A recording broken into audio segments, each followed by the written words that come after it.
અરવલ્લીમાં કાયદો અને વ્યવસ્થાની સ્થિતિ કથળી છે। બાયડના પાલડી ગામમાં અંગત અદાવતમાં બબાલ કરવામાં આવી। જૂથ અથડામણમાં 7 લોકોને ઈજા પહોંચી। ઈજાગ્રસ્તોની સારવાર દરમિયાન સામૂહિક આરોગ્ય કેન્દ્ર પર પણ હુમલો કરવામાં આવ્યો। સામૂહિક આરોગ્ય કેન્દ્રની દિવાલ પણ તોડી પાડવામાં આવી। જૂથ અથડામણમાં સરકારી સંપત્તિને નુકસાન પહોંચ્યું છે। બંને પક્ષોની સામસામે ફરિયાદ દાખલ કરવામાં આવી છે। આંબલિયારા પોલીસ સ્ટેશનમાં 28 લોકો સામે ફરિયાદ નોંધાઈ છે। સંવાદદાતા તસ્લીમ ફોન લાઈન પર જોડાયા છે।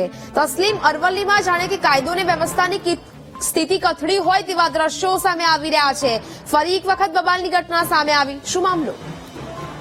ચોક્કસપણે અરવલ્લી જિલ્લાના બાયડના પાલડી ગામે ધીંગાણું સર્જાયું છે। જૂથ અથડામણ થઈ હતી।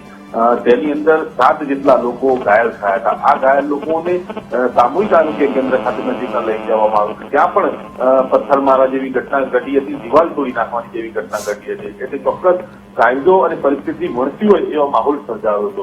પોલીસે અલગ અલગ બંને પક્ષના લોકો સામે 28 લોકો સામે ફરિયાદ નોંધી આગળની કાર્યવાહી હાથ ધરી છે। બિલકુલ તસ્લીમ, જાણકારી બદલ આભાર।